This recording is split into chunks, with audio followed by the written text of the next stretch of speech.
Chapter 3. At 12:30 next day, Lord Henry Wotton strolled from Curzon Street over to the Albany to call on his uncle, Lord Fermor, a genial if somewhat rough-mannered old bachelor, whom the outside world called selfish because it derived no particular benefit from him, but who was considered generous by society as he fed the people who amused him. His father had been our ambassador at Madrid when Isabella was young and prim unthought of, but had retired from the diplomatic service in a capricious moment of annoyance on not being offered the embassy at Paris, a post to which he considered that he was fully entitled by reason of his birth, his indolence, the good English of his dispatches, and his inordinate passion for pleasure. The son, who had been his father's secretary, had resigned along with his chief, somewhat foolishly as was thought at the time, and on succeeding some months later to the title, had set himself to the serious study of the great aristocratic art of doing absolutely nothing. He had 2 large town-houses, but preferred to live in chambers as it was less trouble, and took most of his meals at his club. He paid some attention to the management of his collieries in the Midland counties, excusing himself for this taint of industry on the ground that the one advantage of having coal was that it enabled a gentleman to afford the decency of burning wood on his own hearth. In politics he was a Tory, except when the Tories were in office, during which period he roundly abused them for being a pack of radicals. He was a hero to his valet, who bullied him, and a terror to most of his relations, whom he bullied in turn. Only England could have produced him, and he always said that the country was going to the dogs. His principles were out of date, but there was a good deal to be said for his prejudices. When Lord Henry entered the room, he found his uncle sitting in a rough shooting-coat, smoking a cheroot and grumbling over the Times. "Well, Harry," said the old gentleman, "what brings you out so early? I thought you dandies never got up till 2, and were not visible till 5. Pure family affection, I assure you, Uncle George. I want to get something out of you." "Money, I suppose," said Lord Fermor, making a wry face. "Well, sit down and tell me all about it. Young people, nowadays, imagine that money is everything." "Yes," murmured Lord Henry, settling his buttonhole in his coat, "and when they grow older they know it. But I don't want money. It is only people who pay their bills who want that, Uncle George, and I never pay mine. Credit is the capital of a younger son, and one lives charmingly upon it. Besides, I always deal with Dartmoor's tradesmen, and consequently they never bother me. What I want is information. Not useful information, of course, but useless information." "Well, I can tell you anything that is in an English blue book, Harry, although those fellows nowadays write a lot of nonsense. When I was in the diplomatic, things were much better, but I hear they let them in now by examination. What can you expect? Examinations, sir, are pure humbug from beginning to end. If a man is a gentleman, he knows quite enough, and if he is not a gentleman, whatever he knows is bad for him." "Mr. Dorian Gray does not belong to blue books, Uncle George," said Lord Henry languidly. "Mr. Dorian Gray? Who is he?" asked Lord Fermor, knitting his bushy white eyebrows. "That is what I have come to learn, Uncle George. Or rather, I know who he is. He is the last Lord Kelso's grandson. His mother was a Devereux, Lady Margaret Devereux. I want you to tell me about his mother. What was she like? Whom did she marry? You have known nearly everybody in your time, so you might have known her. I am very much interested in Mr. Gray at present. I have only just met him." "Kelso's grandson!" echoed the old gentleman. "Kelso's grandson! Of course! I knew his mother intimately. I believe I was at her christening. She was an extraordinarily beautiful girl, Margaret Devereux, and made all the men frantic by running away with a penniless young fellow, a mere nobody, sir, a subaltern in a foot regiment, or something of that kind. Certainly, I remember the whole thing as if it happened yesterday. The poor chap was killed in a duel at Spa a few months after the marriage. There was an ugly story about it. They said Kelso got some rascally adventurer, some Belgian brute, to insult his son-in-law in public, Paid him, sir, to do it. Paid him. And that the fellow spit at his man as if he had been a pigeon. The thing was hushed up, but egad, Kelso ate his chop alone at the club for some time afterwards. He brought his daughter back with him, I was told, and she never spoke to him again. Oh, yes, it was bad business. The girl died, too, died within a year. So she left a son, did she? I had forgotten that. What sort of boy is he? If he is like his mother, he must be a good-looking chap. He is very good-looking, assented Lord Henry. I hope he will fall into proper hands, continued the old man.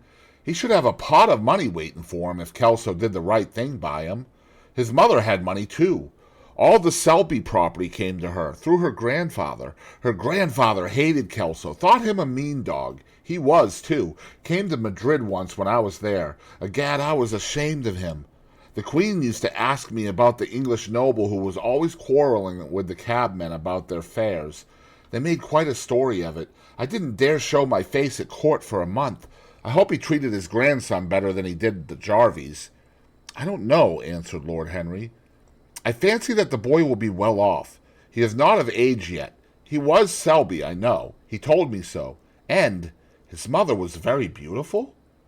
Margaret Devereux was one of the loveliest creatures I ever saw, Harry. What on earth induced her to behave as she did, I never could understand.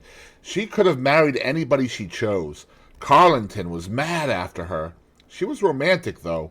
All the women of that family were. The men were a poor lot, but egad, the women were wonderful. Carlington went on his knees to her, told me so himself. She laughed at him, and there wasn't a girl in London at the time who wasn't after him. And by the way, Harry, talking about silly marriages, what is this humbug your father tells me about Dartmoor wanting to marry an American? Ain't English girls good enough for him? It is rather fashionable to marry Americans just now, Uncle George. I'll back English women against the world, Harry, said Lord Fermor, striking the table with his fist. The betting is on the Americans. They don't last, I am told, muttered his uncle. A long engagement exhausts them, but they are capital at a steeplechase. They take things flying. I don't think Dartmoor has a chance. Who are her people? Grumbled the old gentleman. Has she got any? Lord Henry shook his head. American girls are as clever at concealing their parents as English women are at concealing their past, he said, rising to go. They are pork packers, I suppose. I hope so, Uncle George, for Dartmoor's sake. I hope so, Uncle George, for Dartmoor's sake. I am told that pork packing is the most lucrative profession in America, after politics. Is she pretty? She behaves as if she was beautiful. Most American women do. It is the secret of their charm. Why can't these American women stay in their own country? They are always telling us that it is the paradise for women. It is. That is the reason why, like Eve, they are so excessively anxious to get out of it, said Lord Henry. Goodbye, Uncle George. I shall be late for lunch if I stop any longer. Thanks for giving me the information I wanted. I always like to know everything about my new friends, and nothing about my old ones. Where are you lunching, Harry? At Aunt Agatha's. I have asked myself and Mr. Gray. He is her latest protege. Humph! Tell your Aunt Agatha, Harry, not to bother me any more with her charity appeals. I am sick of them. Why, the good woman thinks that I have nothing to do but to write checks for her silly fads. All right, Uncle George, I'll tell her, but it won't have any effect. Philanthropic people lose all sense of humanity. It is their distinguishing characteristic. The old gentleman growled approvingly and rang the bell for his servant. Lord Henry passed up the low arcade into Burlington Street and turned his steps in the direction of Berkeley Square.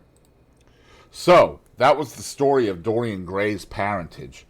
Crudely as it had been told to him, it had yet stirred him by its suggestion of a strange, almost modern romance. A beautiful woman risking everything for a mad passion. A few wild weeks of happiness cut short by a hideous, treacherous crime. Months of voiceless agony. And then a child born in pain. The mother snatched away by death, the boy left to solitude, and the tyranny of an old, loveless man. Yes, it was an interesting background. It posed the lad, made him more perfect, as it were. Behind every exquisite thing that existed, there was something tragic. Worlds had to be travail. that the meanest flower might blow. And how charming he had been at dinner the night before, as with startled eyes and lips parted in frightened pleasure he had sat opposite to him at the club, the red candle shade staining to a richer rose the wakening wonder of his face. Talking to him was like playing upon an exquisite violin. He answered to every touch and thrill of the bow. There was something terribly enthralling in the exercise of influence. No other activity was like it. To project one's soul into some gracious form and let it tarry there for a moment, to hear one's own intellectual views echoed back to one with all the added music of passion and youth, to convey one's temperament into another as though it were a subtle fluid or a strange perfume, there was a real joy in that, perhaps the most satisfying joy left to us in an age so limited and vulgar as our own, an age grossly carnal in its pleasures and grossly common in its aims. He was a marvelous type, too, this lad, whom by so curious a chance he had met at Basil's studio, or could be fashioned into a marvelous type at any rate. Grace was his, and the white purity of boyhood, and beauty such as old Greek marbles kept for us. There was nothing that one could not do with him. He could be made a Titan or a toy. What a pity it was that such beauty was destined to fade. And Basil? From a psychological point of view, how interesting he was.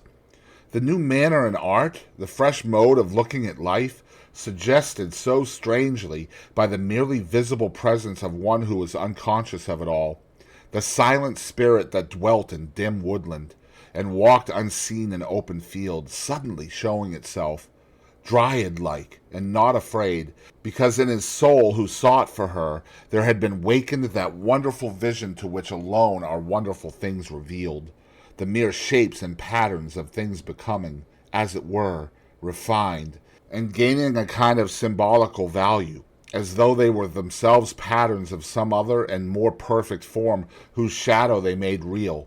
How strange it all was! He remembered something like it in history. Was it not Plato, that artist in thought, who had first analyzed it? Was it not Buonarroti who had carved it in the colored marbles of a sonnet sequence? But in our own century it was strange. Yes, he would try to be to Dorian Gray what, without knowing it, the lad was to the painter who had fashioned the wonderful portrait. He would seek to dominate him, had already indeed half done so. He would make that wonderful spirit his own. There was something fascinating in this son of love and death. Suddenly he stopped and glanced up at the houses. He found that he had passed his aunt's some distance, and smiling to himself, turned back. When he entered the somewhat somber hall, the butler told him that they had gone into lunch. He gave one of the footmen his hat and stick, and had passed into the dining room. "Late as usual, Harry," cried his aunt, shaking her head at him. He invented a facile excuse, and having taken the vacant seat next to her, looked round to see who was there. Dorian bowed to him shyly from the end of the table, a flush of pleasure stealing into his cheek. Opposite was the Duchess of Harley, a lady of admirable good nature and good temper, much liked by everyone who knew her, and of those ample architectural proportions that in women who are not duchesses are described by contemporary historians as stoutness. Next to her sat, on her right, Sir Thomas Burden, a radical member of Parliament, who followed his leader in public life and in private life followed the best cooks, dining with the Tories and thinking with the Liberals, in accordance with a wise and well-known rule. The post on her left was occupied by Mr. Erskine of Treadley, an old gentleman of considerable charm and culture, who had fallen, however, into bad habits of silence, having, as he explained once to Lady Agatha, said everything that he had to say before he was 30. His own neighbor was Mrs. Vandeleur, one of the aunt's oldest friends, a perfect saint amongst women, but so dreadfully dowdy that she reminded one of a badly bound hymn book.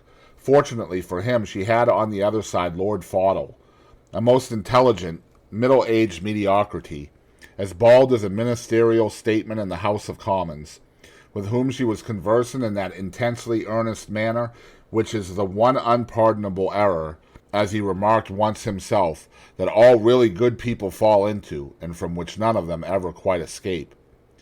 We are talking about poor Dartmoor, Lord Henry, cried the Duchess, nodding pleasantly to him across the table. Do you think he will really marry this fascinating young person? I believe she has made up her mind to propose to him, Duchess. How dreadful! Exclaimed Lady Agatha. Really, someone should interfere. I am told on excellent authority that her father keeps an American dry goods store, said Sir Thomas Burden, looking supercilious. My uncle has already suggested pork packing, Sir Thomas. Dry goods? What are American dry goods? Asked the Duchess, raising her large hands in wonder and accentuating the verb. American novels, answered Lord Henry, helping himself to some quail. The Duchess looked puzzled. Don't mind him, my dear, whispered Lady Agatha. He never means anything that he says. When America was discovered, said the Radical member, and he began to give some wearisome facts. Like all people who try to exhaust a subject, he exhausted his listeners. The Duchess sighed and exercised her privilege of interruption. I wish to goodness it never had been discovered at all, she exclaimed. Really, our girls have no chance nowadays. It is most unfair. Perhaps, after all, America never has been discovered, said Mr. Erskine. I myself would say that it had merely been detected.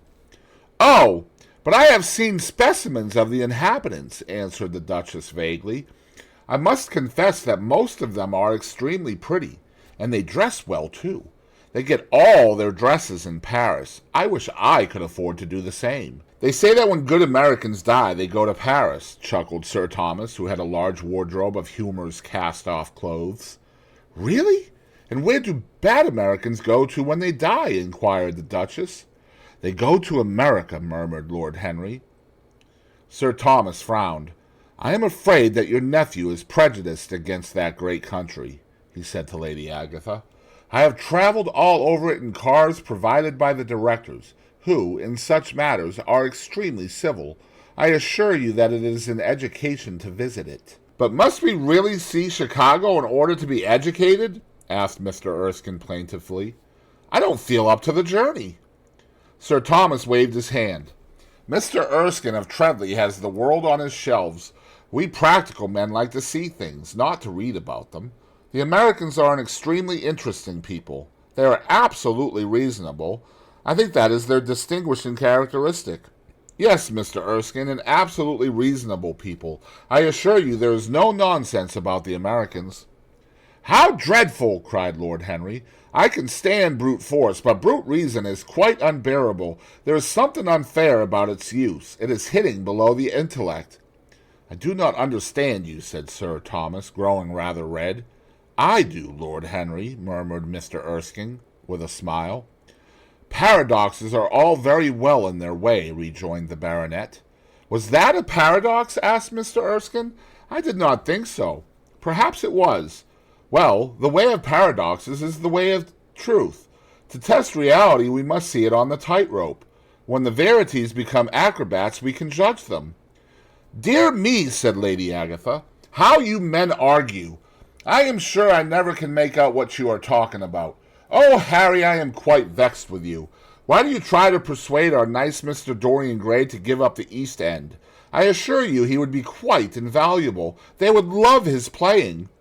I want him to play to me, cried Lord Henry, smiling, and he looked down the table and caught a bright answering glance. But they are so unhappy in Whitechapel, continued Lady Agatha.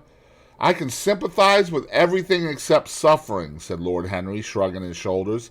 I cannot sympathize with that. It is too ugly, too horrible, too distressing. There is something terribly morbid in the modern sympathy with pain. One should sympathize with the color, the beauty, the joy of life. The less said about life's sores, the better. Still, the East End is a very important problem, remarked Sir Thomas with a grave shake of the head. Quite so, answered the young lord. It is the problem of slavery, and we tried to solve it by amusing the slaves. The politician looked at him keenly. What change do you propose, then? He asked. Lord Henry laughed. I don't desire to change anything in England except the weather, he answered. I am quite content with philosophic contemplation. But as the 19th century has gone bankrupt through an over-expenditure of sympathy, I would suggest that we should appeal to science to put us straight. The advantage of the emotions is that they lead us astray, and the advantage of science is that it is not emotional.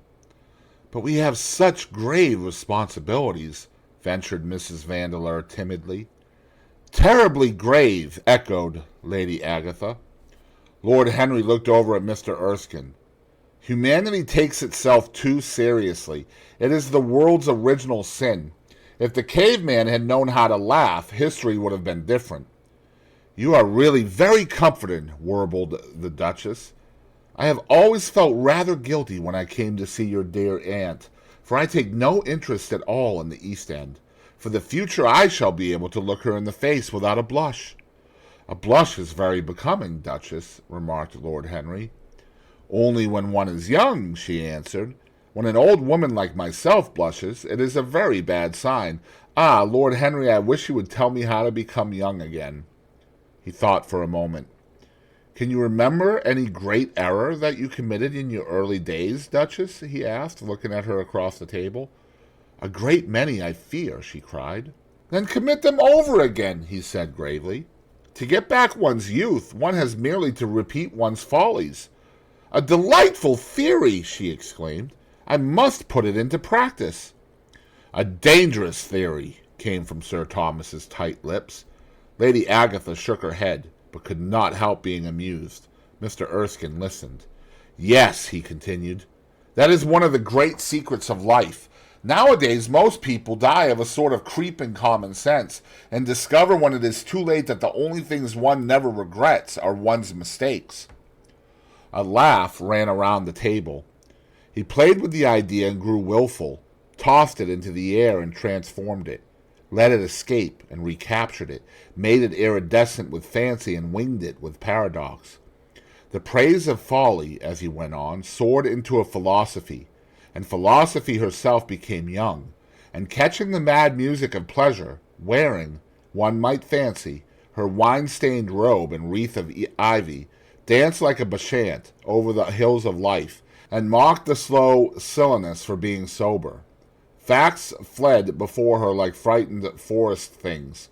Her white feet trod the huge press at which wise Omar sits, till the seething grape juice rose round her bare limbs in waves of purple bubbles, or crawled in red foam over the vat's black, dripping, sloping sides. It was an extraordinary improvisation. He felt that the eyes of Dorian Gray were fixed on him, and the consciousness that amongst his audience there was one whose temperament he wished to fascinate seemed to give his wit keenness and to lend color to his imagination. He was brilliant, fantastic, irresponsible. He charmed his listeners out of themselves, and they followed his pipe, laughing. Dorian Gray never took his gaze off him, but sat like one under a spell, smiles chasing each other over his lips, and wonder growing grave in his darkening eyes. At last, liveried in the costume of the age, reality entered the room in the shape of a servant to tell the Duchess that her carriage was waiting. She wrung her hands in mock despair. "How annoying!" she cried. "I must go. I have to call for my husband at the club, to take him to some absurd meeting at Willis's rooms, where he is going to be in the chair. If I am late, he is sure to be furious, and I couldn't have a scene in this bonnet. It is far too fragile.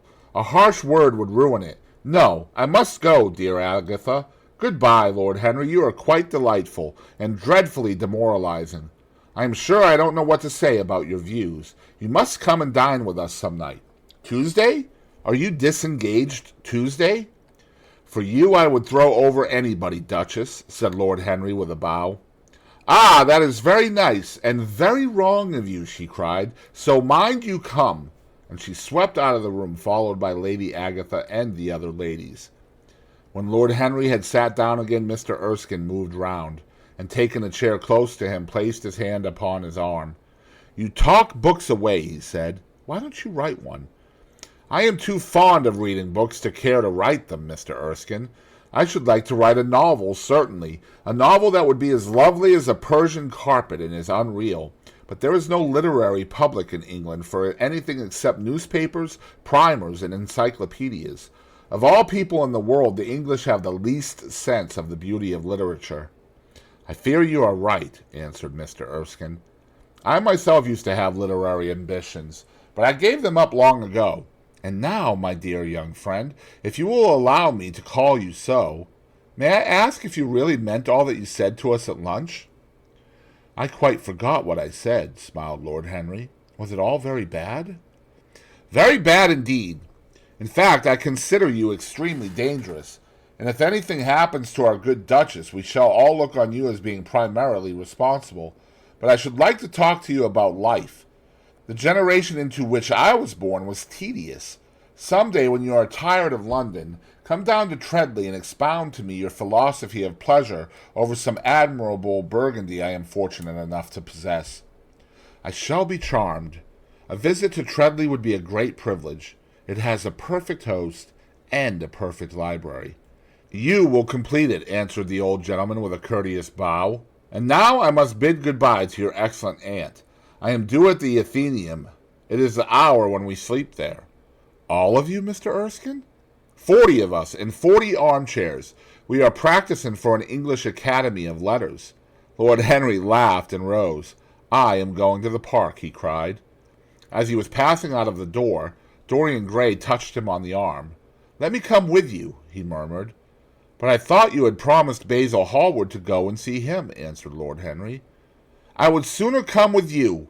Yes, I feel I must come with you. Do let me. And you will promise to talk to me all the time. No one talks so wonderfully as you do. Ah, I have talked quite enough for today, said Lord Henry, smiling. All I want now is to look at life. You may come and look at it with me, if you care to.